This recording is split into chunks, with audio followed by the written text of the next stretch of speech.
Hey guys, it's day 59, quarantine cuisine. Schoen is home, and we're doing one of my favorite dishes, New Orleans style barbecue shrimp.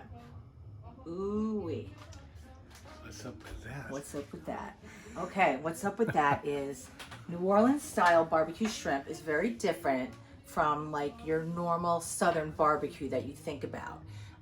It's got this real kind of kick butt sauce, and it's great for dipping bread, and it's great over rice. And we're gonna use our Louisiana seafood company head on shrimp that I ordered a couple months ago, and I separated that 5 pound bag and I separated into little packets in my freezer, and I could just pull it out and defrost it really quick. And you know, they're so beautiful. It's head on, tail on, the little legs are on.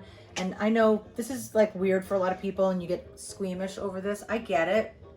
Then don't have the head on, don't have the shell on, don't have the legs on. You can still make this dish, okay? I'm gonna put that down for a second. First thing I want to do is I'm gonna make a little shrimp stock over here. So I have a pan that's really, really hot. And I told you I save my shrimp shells every time I have shrimp, and I don't keep the shell on for the cooking. And I put them in a little baggie, and then I put them in my freezer, and then I can take them out and make shrimp stock. So the first thing I want to do is add a little bit of oil to the bottom of this pan. It's piping hot, because I want to brown the shrimp shells, okay?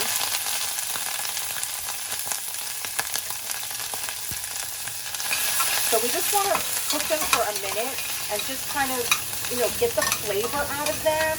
And you see they're turning pink, just like they do when you're cooking normal shrimp.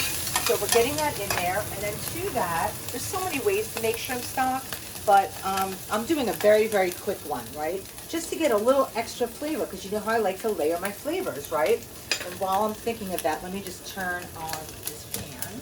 I have a big cast iron pan right here. I'm putting it on low for right now. Okay, so I want to add, I have about 1/4 of a white onion. You could use any color onion. I have some peppercorns and I have some parsley. You can add white wine to this. You can add bay leaves, carrots. You can add any kind of aromatics that you want, any kind of herbs. You can add cilantro. But this is what I have right now, and that's just fine. That's it.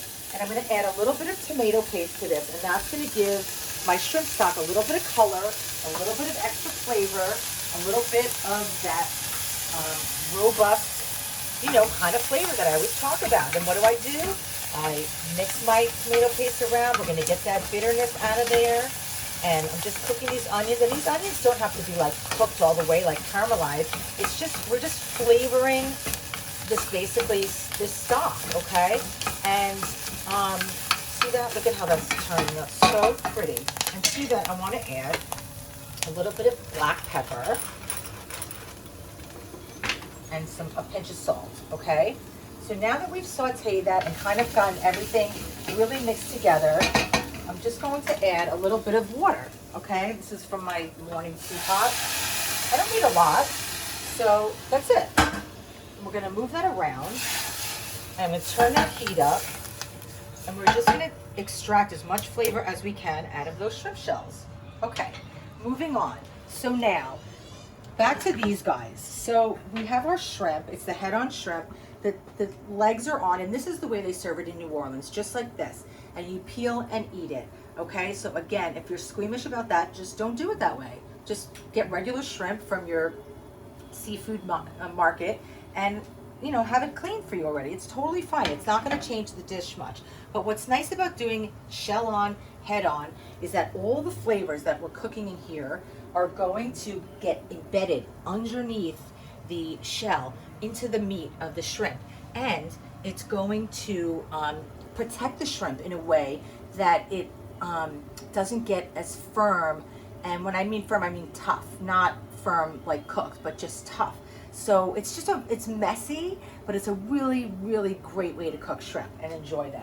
Okay, so let me turn this up just a little bit. I have I'm going to put a tiny bit of oil in here, about 1.5 tablespoons, I think, at the most.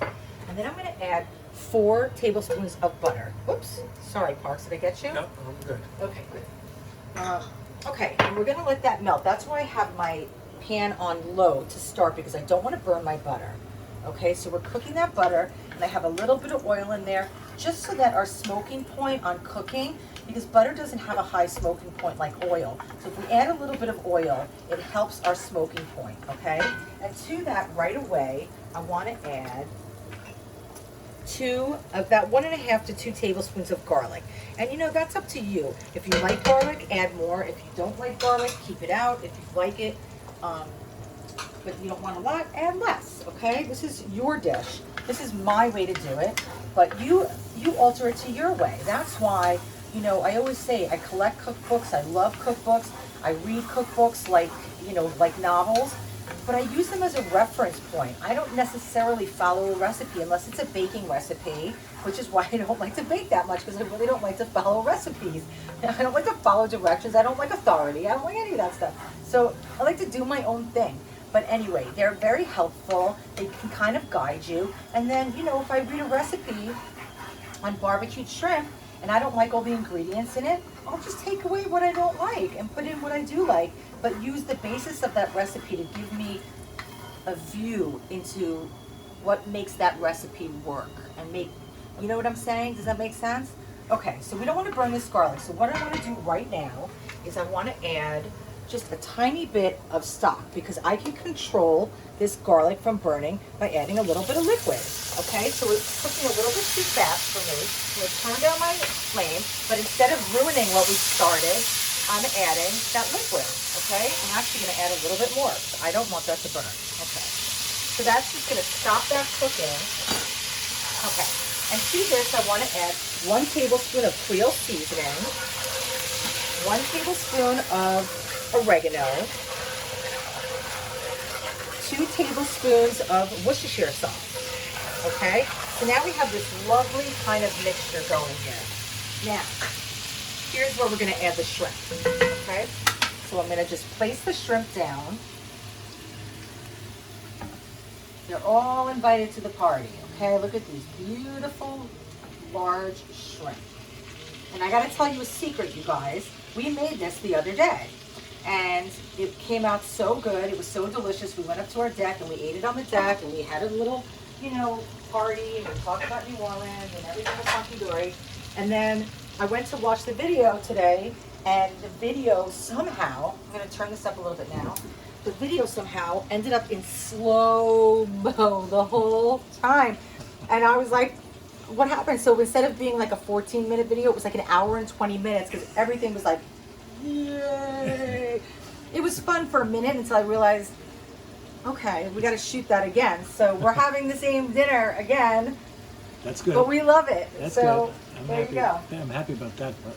Yeah, I'm happy too. Okay, so also what we're going to do is we're going to add about a 1/4 cup of beer to this. I'm using a Mexican beer. Thank you, neighbor Captain Ray. Thank you, Captain Ray. We didn't have any beer in the house. We're not big beer drinkers, so we asked the neighbor if we could borrow some beer, and we had some, and that was awesome. So thank you, Captain Ray. He's also the guy who lends us his boat line so that we can lower food down off of our rooftop to friends, because we're social distancing and quarantining. Okay, so here I have my stock. It looks really, really beautiful. It's not a lot of liquid, but it has a lot of flavor, okay? So I'm gonna add this right here. I'm gonna strain it and just add that, okay? It smells so good. Okay, so you focus on that for a second, Parks. I'll be right there. Okay. Okay, so now what do we have left to do? We have lemon. I'm gonna add some zest first.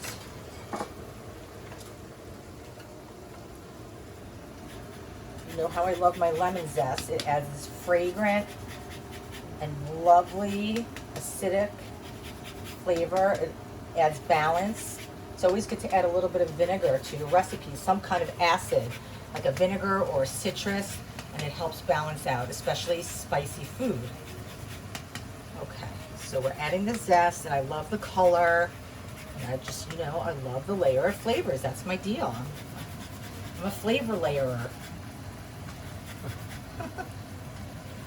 I'm not a horse whisperer. I'm a flavor layerer. Okay, so that's that. Now I just want to cut this in half. I'm gonna get my lemon juicer because it's a hard, I can tell it's a hard lemon. So let me get lemon so I don't hurt myself. Yeah, look at that. Oh my God. Okay.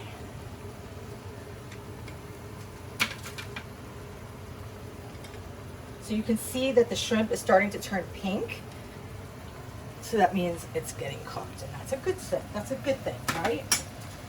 Okay, so I want to turn each shrimp over.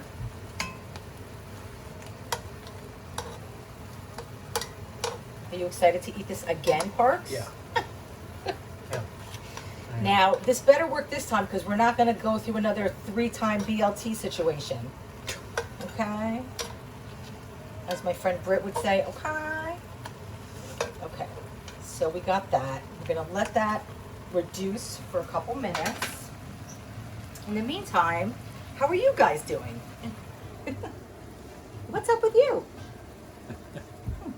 Okay.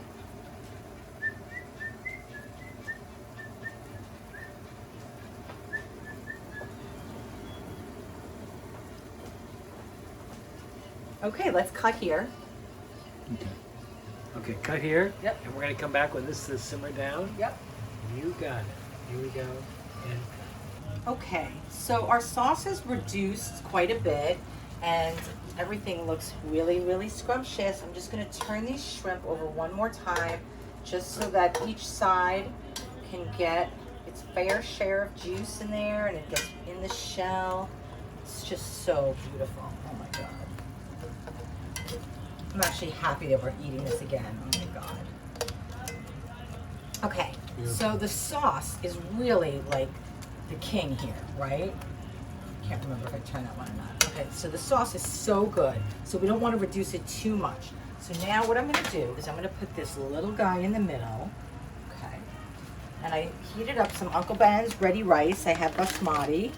And we're just gonna put this guy right in the middle.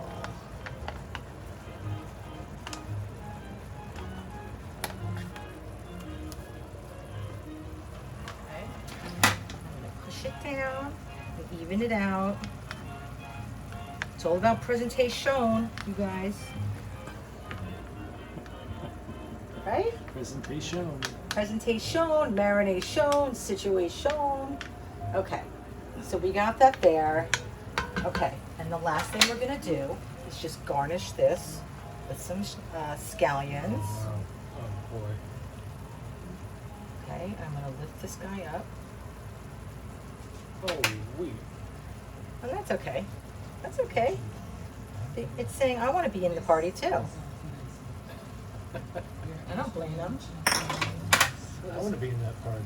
Yeah. So that's it, guys. This is our barbecue New Orleans style shrimp. That wasn't hard at all. You can definitely do this. You can do it with shrimp. You can do it with lobster. You can do it with scallops. You can do it with crawfish. You could even do it with chicken because the sauce in here is so good. You could do it with mussels. That would be fantastic. Whoa. Oh, Parks. You got me with that. I know. Okay, guys, so you can do it, all right? I hope I don't have to do this video again, although if I had to, it wouldn't be the worst I thing. think we're okay. Okay, well, Parks, you're out of the doghouse, okay? Okay. Okay. Love you guys. Thanks for watching.